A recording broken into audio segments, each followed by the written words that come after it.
눈길에 오시느라고 수고 많으셨습니다. 오시는데 어떻게 괜찮으셨습니까? 예, 눈길을 뚫고 하나님 앞에 열심히 나오신 만큼 또 하나님께서 우리를 기쁘게 받으실 줄 믿습니다. 저는 대학 4년 또 신대원 3년을 쭉 기숙사 생활을 했습니다. 지금은 장신대에서 이제 제가 살던 기숙사는 너무 낡아서 없어졌습니다. 기숙사 생활을 하면서 여러 가지 참 많이 배웠습니다. 기숙사에 가면 사실 이제 저희는 4명이서 한 방을 보통 썼는데요. 자기 침대, 2층 침대 중에 이제 자기 침대가 하나 있고 책상이 있죠. 내 책상, 내 침대가 다 있는 것 같았는데, 근데 기숙사에서 생활해 보면 네 것, 내 것이 없다 하는 것을 저희가 발견했습니다. 제가 책을 사서 꽂아놔도 어느 순간 그 책이 어떤 때는 없어집니다. 그런데 또 어느 순간 보면 다시 와서 꽂혀 있습니다. 제가 샤워 바구니를 이렇게 만들어 놓으면 친구들이 그냥 아무 때건 와서 운동하고 들어와서 너나 할 것 없이 아무거나 가져다 씁니다. 그리고 또 다시 갖다 놓죠. 제가 이제 뭐 수업을 하다가 중간에 쉬려고 들어오면 제 침대에 또 누군가 누워 있습니다. 그리고는 자연스럽게 또 쉬다가 나가곤 하죠. 저는 처음에 이제 기숙사가 4명이서 한 방을 쓴다길래 진짜 4명이서 한 방을 쓰는 줄 알았습니다. 근데 처음 대학교 1학년 신입생이 돼서 기숙사에 들어갔는데 분명히 4명이라고 들었는데 방에 저까지 5명이 있습니다. 그래서 밤에 잘 때 되니까 이제 어떻게 되냐면 선배 한 명이 이제 땅바닥에 이불을 펴더라고요. 그래서 누워 잡니다. 그 사람들을 우리는 빈대라고 불렀습니다. 이제 그렇게 기숙사 생활을 하면서도 내 책상, 내 책, 내 침대가 다 있거니 생각했는데 사실은 그게 다 내게 아닌 것처럼 그렇게 한 7년을 살았습니다. 그러다가 제가 드디어 이제 자취를 하게 됐습니다. 처음 자취를 하게 된 방은 이제 반지하였는데 반지하 이제 원룸이었고 뭐 별로 크지 않고 반지하니까 뭐 그렇게 좋겠습니까? 그런데 나만의 공간이 생긴다는 게 그렇게 좋은지 그때 또 오랜만에 깨달았습니다. 누가 먹지 않아도 내가 먹지 않아도 누가 내 걸 먹을 일이 없고 누가 내 책을 마음대로 가져다 쓸 일이 없고 내 침대, 내 공간, 내 것이 있다는 게 사람에게 굉장히 큰 안정감을 가져다 주는구나 하는 것을 알게 됐습니다. 여러분도 그런 경험을 하신 적이 있지 않으십니까? 사람이 자기만의 바운더리가 있다는 게 한 사람에게는 굉장히 중요합니다. 물론 뭐 많은 사람과 어울리며 즐겁게 지내는 것도 중요하지만 나만의 공간, 나만이 누릴 수 있고 내가 안정감을 누릴 수 있는 나만의 바운더리가 있다라는 것이 사람에게는 굉장히 중요합니다. 그 사람이 그곳에서 안정감을 누릴 때에 충분히 충전도 할 수 있고요. 그걸 바탕으로 더 발전적인 무엇인가를 계획하고 발전적인 곳으로 나아갈 수 있게 되는 거죠. 신앙생활을 할 때에도 그래서 사람에게 바운더리, 나를 지켜주는, 나를 안전하게 보호해주는, 내가 안정감을 누릴 수 있는 바운더리가 있다는 것은 굉장히 중요합니다. 이 바운더리는 경계를 뜻하는 거죠.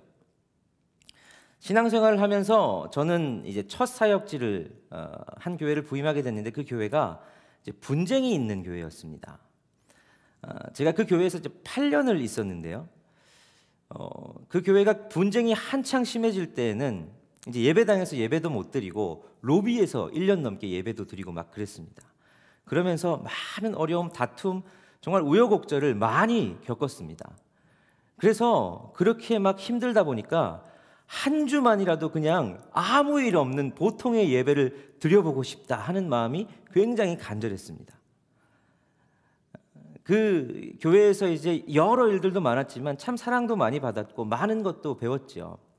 근데 쭉 거기서 신앙생활을 하는 교인들을 보면서 한 가지 참 안타까운 것은 교회가 안정적이지 못하고 교회가 분란을 겪으니까 이분들의 신앙이 제대로 성장하지 못하는구나 하는 것을 알게 됐습니다.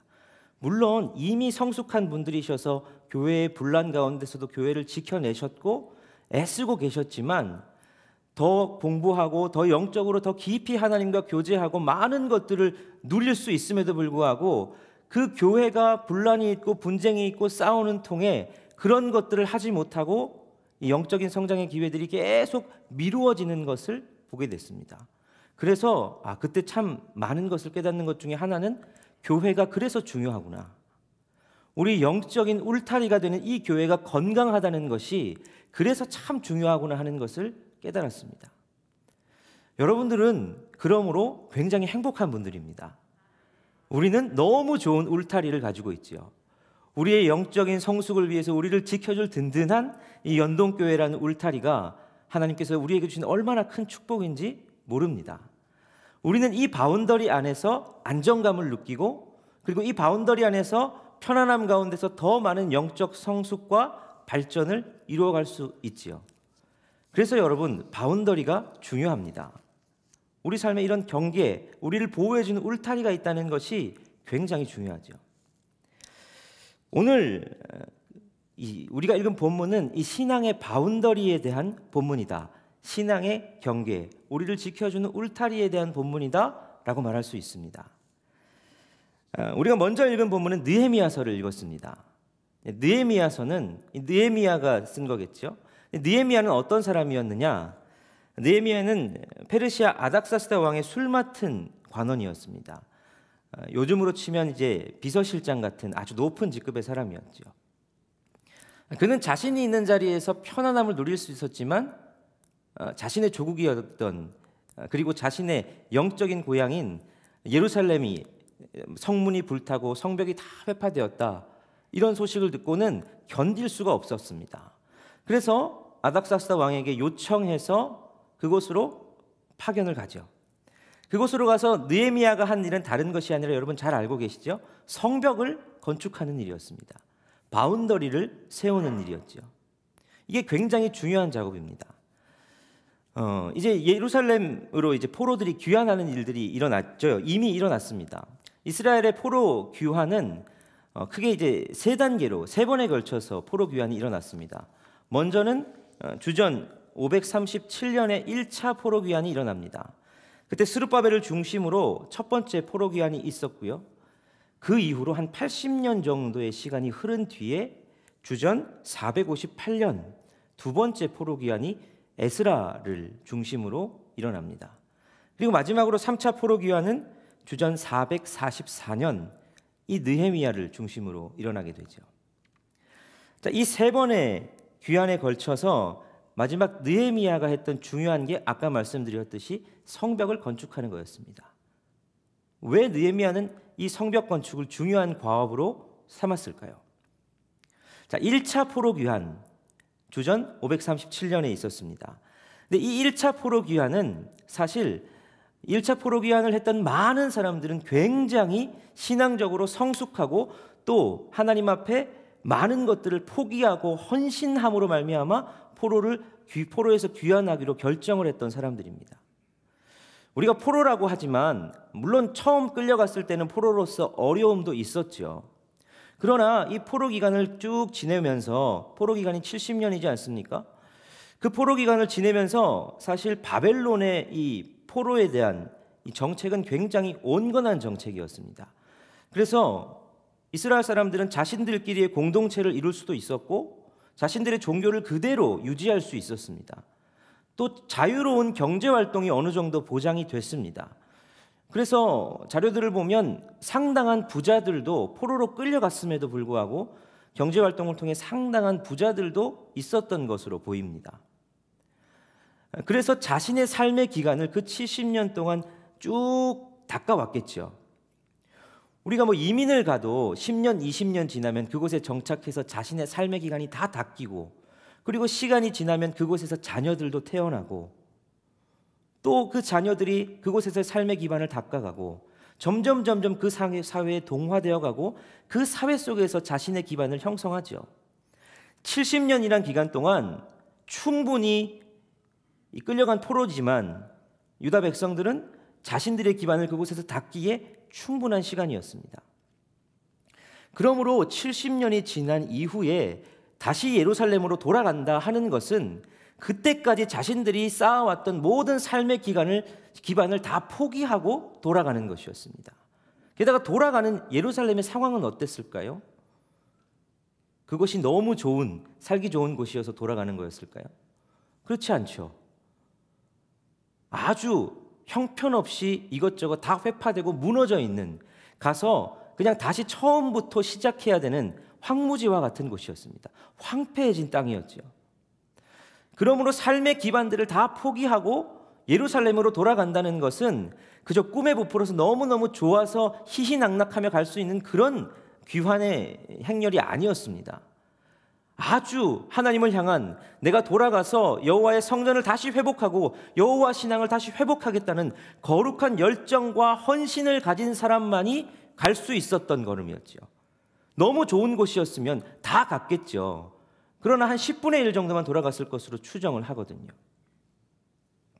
그러니까 첫 번째 포로기한을 한 사람들은 굉장한 열정을 가지고 돌아갔던 겁니다. 그런데 돌아가서 성전도 짓고 이제 잘 해보겠다고 하는데 그게 어디 쉽습니까? 이미 그곳에 자리를 잡아 있었던 남은 사람들과 또 성벽이 이미 무너져 있으므로 많은 이방 민족들, 이방 사람들이 여기저기 드나들면서 이 사람들이 성전을 건축하고 하는 것들에 대해서, 그리고 여호와 신앙을 회복하려고 하는 것에 대해서 회방을 놓습니다. 그래서 원래 성전을 건축하려고 했던 것이 중단되고 멈춰지죠. 도저히 진행할 수 없는 상황이 되어버립니다. 겨우겨우 성전을 완공하고서라도 이후에 에스라가 2차 포로기환을 할 때 보면 그들의 삶은 성전을 중심으로 그렇게 잘 회복된 삶이 아니었음을 알 수 있습니다. 두 번째로 에스라가 귀환해서 그들에게 한 일들은 무엇입니까? 율법을 다시 선포함으로 무너져 있고 주저앉아 있던 그들에게 다시 하나님에 대한 신앙을 회복하게 하는 것이었습니다. 그런데 문제가 있습니다. 성전도 있고 다시 회복해서 잘해보자 할 수 있는데 여전히 성벽이 없습니다. 성벽이 없으면 어떻게 됩니까? 주변 사람들이 위협하고 또 여기저기 오면서 1차 포로기환했던 사람들을 무너뜨렸던 똑같은 형식으로 2차 포로기환이 되어서 다시 한번 율법으로 무장하고 일어서려 하지만 주변의 위협들로 말미암아 똑같이 주저앉고 똑같이 영적으로 침체에 빠져들 것이 뻔했습니다. 그래서 3차로 귀환한 느헤미야가 제일 주력으로 한 사업이 무엇이었습니까? 바로 성벽을 건축하는 것이었습니다. 바운더리를 만드는 거죠. 안정감을 누릴 수 있는, 자신들의 신체적 삶의 여러 가지 그것뿐만 아니라 내가 신앙생활을 함에 있어서도 안정감을 누릴 수 있도록 예루살렘 성벽을 건축하는 것. 그래서 성벽을 건축하는 일은 굉장히 이스라엘 백성들에게 있어서 중요한 일이었던 겁니다. 그 전까지 이스라엘 백성들의 종교적인 열심이 없었던 것도 아니고 헌신이 없었던 것도 아닙니다. 그들에게 그 모든 종교적인 열심과 헌신들을 잘 유지할 수 있는 바운더리, 그걸 형성하는 게 굉장히 중요했죠. 이게 예루살렘 성벽 공사의 의미입니다. 이런 신앙적인 바운더리를 형성하는 것은 그냥 예루살렘 성벽을 건축하는 그 당시의 일로서만 끝나는 것이 아니라 오늘 이 시대 우리에게 있어서도 굉장히 중요한 의미가 있습니다.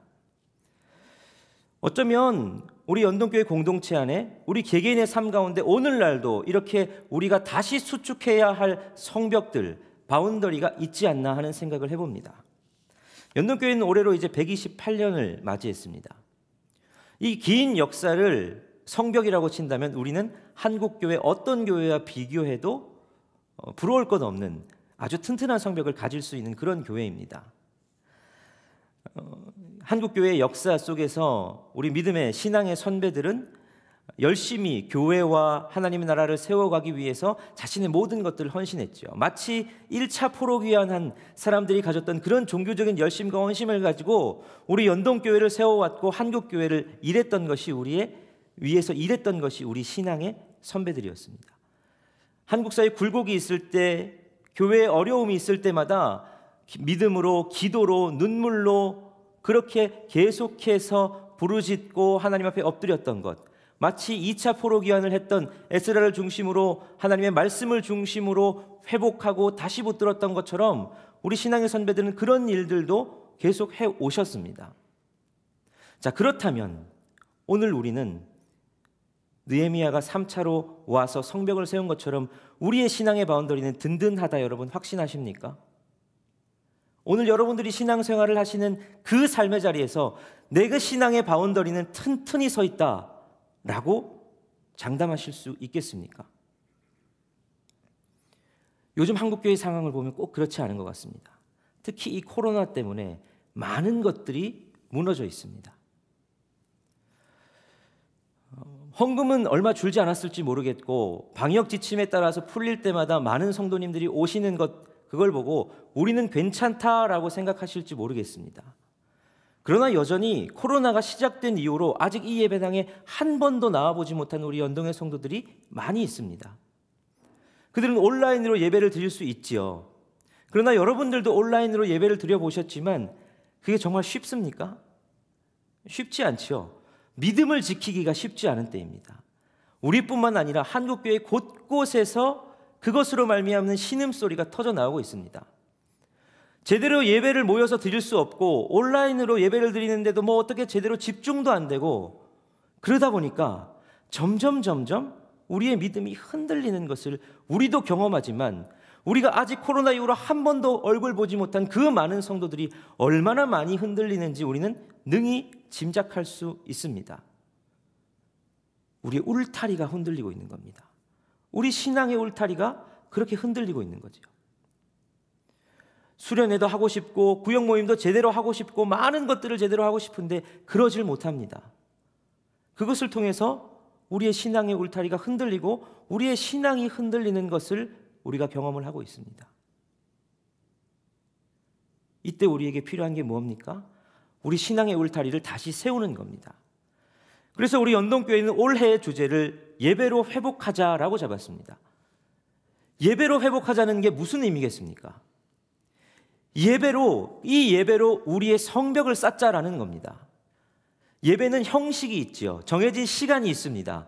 그곳에서 모여서 우리가 함께 주님을 예배하고 우리가 약속한 시간, 약속한 장소에서 모이는 것, 그리고 정해진 형식으로 예배를 드리는 것, 이게 그전에는 별 볼 일 없는 그렇게 크게 의미를 두지 않았던 것일지 모르지만 너무 많아서 그저 그냥 언제건 하면 되는 일로 생각했을지 모르지만 막상 이 코로나로 우리가 어려움을 겪어보니 우리가 이 예배의 시간을 지키는 것, 우리가 주님과 약속했던 그 시간으로 주님 앞에 공예배와 새벽과 수요와 여러 것 가지고 예배들로 우리의 그 성벽을 쌓아놓는 것들이 얼마나 중요하구나 하는 것을 깨닫습니다.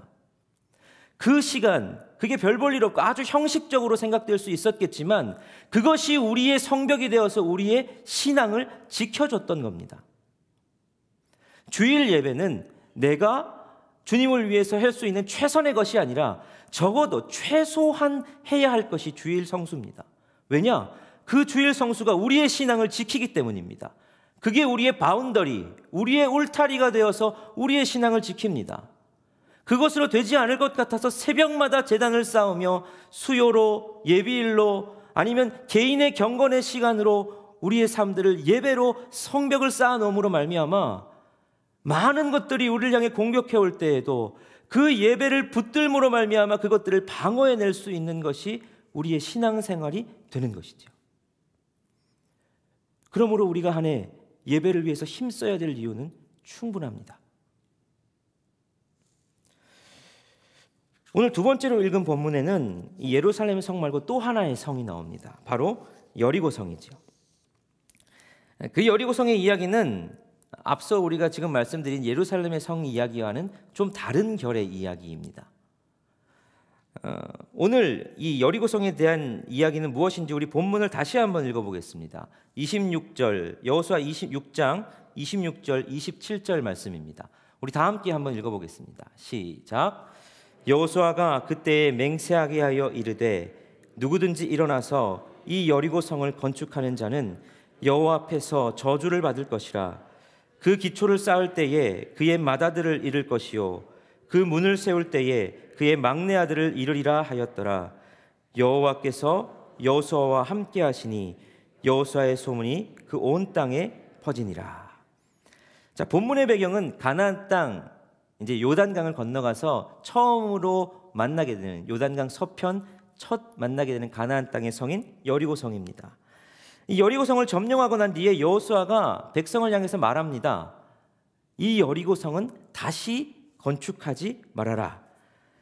이 여리고성을 다시 건축하는 자는 여호와께 저주를 받을 것이다 라고 말합니다. 실제로 그리고 이 여리고성을 건축하려 했다가 저주를 받은 사건이 성경에 나옵니다. 열왕기상 16장 34절에 기록되어 있는데요, 우리 같이 한번 읽어보시겠습니다. 시작.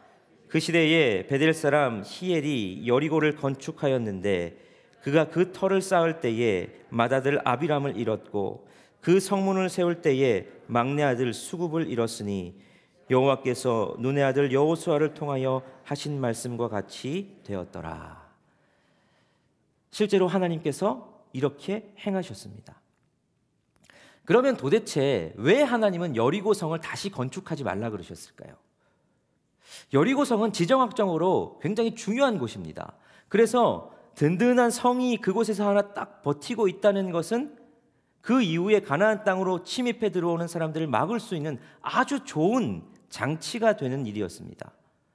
그래서 이스라엘 백성들도 여리고성을 든든하게 방비해 놓으면 여러모로 참 좋은 일이었습니다. 그런데 하나님은 여호수아를 통해서 이 여리고성을 다시는 건축하지 말고 무너진 채로 두어라 라고 말씀하십니다. 왜 그러셨을까요? 그건 이 여리고성이 가지는 의미를 이해해야 우리가 이해가 가능합니다. 자, 이스라엘 백성들이 여리고성을 점령할 때 어떤 방법으로 했습니까? 하나님께서 전략을 잘 세워가지고 어떻게 이스라엘 백성들이 전술적인 전략을 가지고 이 여리고성을 점령했습니까? 아니죠. 이스라엘 백성들이 한 건 하나님의 명령대로 성을 돈 것밖에 없습니다. 돌고 나중에는 하나님의 말씀대로 나팔 소리에 맞춰 외친 것밖에 없죠. 그랬더니 그 성이 무너져 내렸습니다. 이 여리고성 전투의 의미는 무엇이냐? 하나님이 이제 요단강을 건너서 처음으로 가나안 땅을 정복해 들어간 요단강 서편을 처음으로 정복하는 것이 시작이 여리고성입니다. 근데 이 여리고성 전투에서 이상한 방법을 통해서 하나님 일하시죠.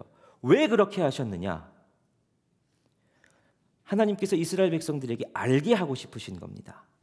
무엇을 알게 하고 싶으실까요? 가나안 정복 전쟁은 너네가 힘으로 하는 게 아니라 너희의 전술로 하는 게 아니라 나 하나님 여호와가 하는 것이다 라는 것을 알게 하고 싶으신 겁니다. 이스라엘 백성들이 성벽을 돌면서 누구보다도 잘 알았을 겁니다. 자기들이 아무것도 한 일이 없다는 것을 알았죠.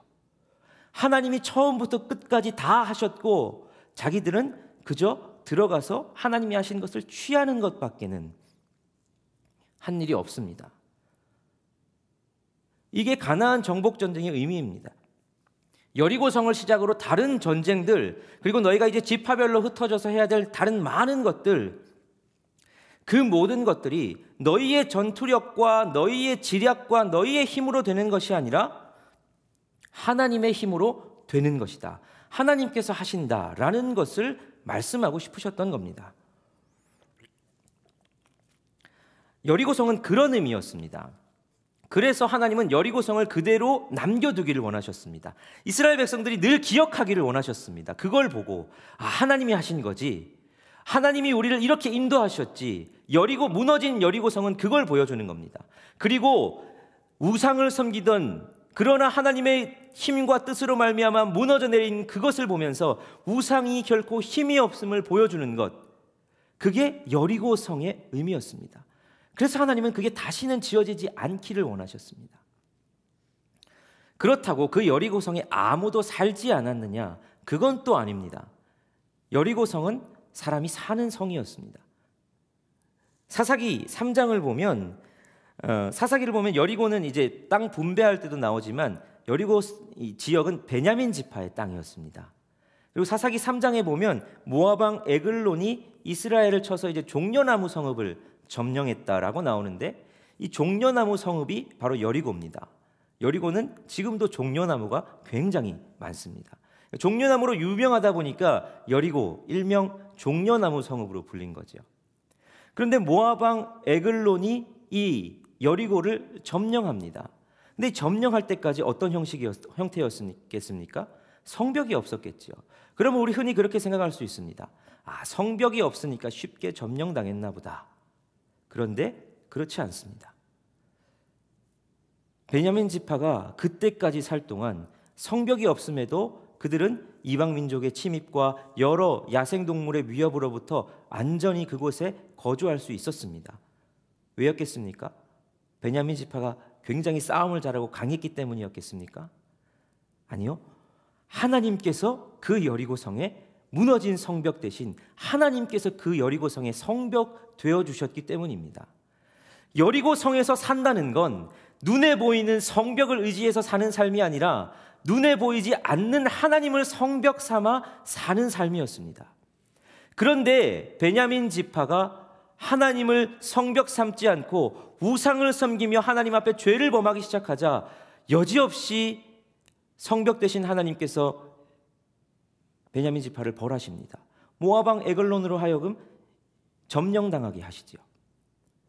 그러므로 여리고성에서 산다는 건 다른 것들, 우상이나 나의 군사력이나 다른 것들을 의지하는 것이 아니라 믿음으로 하나님을 붙들고 살아야 안전히 거하며 누구보다도 평안히 거할 수 있는 삶, 그것이 바로 여리고성이 의미하는 삶이었습니다.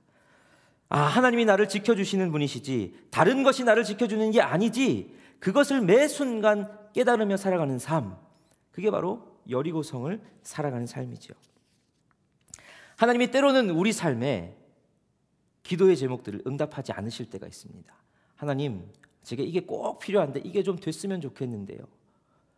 우리 교회 공동체에도 하나님, 이게 조금 필요한데 이 일이 꼭 됐으면 좋겠습니다. 주차장 문제도 좀 이렇게 해결되고 여러 가지 필요한 것들도 이렇게 착착 해결되고 기도하면 하나님이 다 응답해 주시면 너무너무 좋겠습니다. 우리 자녀의 문제도 그렇고요, 우리 사업의 문제도 그렇고요, 내 관계의 문제들 하나님이 다 이렇게 기도하는 것마다 들어주셨으면 좋겠습니다.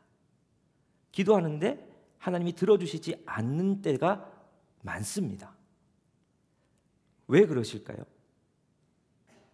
하나님이 내 기도에 응답해서 내가 그것들을 의지하지 말고 내게 있는 필요들을 채워주실 때 그 필요들을 채워줬다고 그것 의지하지 말고 더 기도함으로 하나님 앞에 메어 달리라고, 주님이 성벽 되시는 것을 깨달으라고 우리에게 아직 채워주시지 않는 것들이 있는 거죠. 여리고를 사는 사람들도 불편했으니까 성벽을 다시 짓는 시도들을 했을 것 아니겠습니까? 성벽이 있으면 좀 더 두 발 뻗고 편안히 자고 그 성벽 의지에서 살 수 있을 것 같으니 여리고 성벽을 지으려고 했겠지요. 그러나 하나님께서 그것들을 들어주시지 않는 이유는 하나님 의지하며 살라고, 하나님 더 붙드는 삶이 그게 정답이라고 여리고성의 성벽을 허락하시지 않는 것이지요. 우리 삶에도 하나님이 그렇게 일하실 때가 많습니다. 오늘 함께 나눈 이 두 성벽의 이야기는 그러므로 결국은 동일한 의미를 가집니다. 하나님을 의지하며 살아가야 하는 삶에 대해서 우리에게 말씀해 주시죠. 하나님을 우리의 성벽 삼아 살아가는 것, 그것이 우리에게 필요합니다.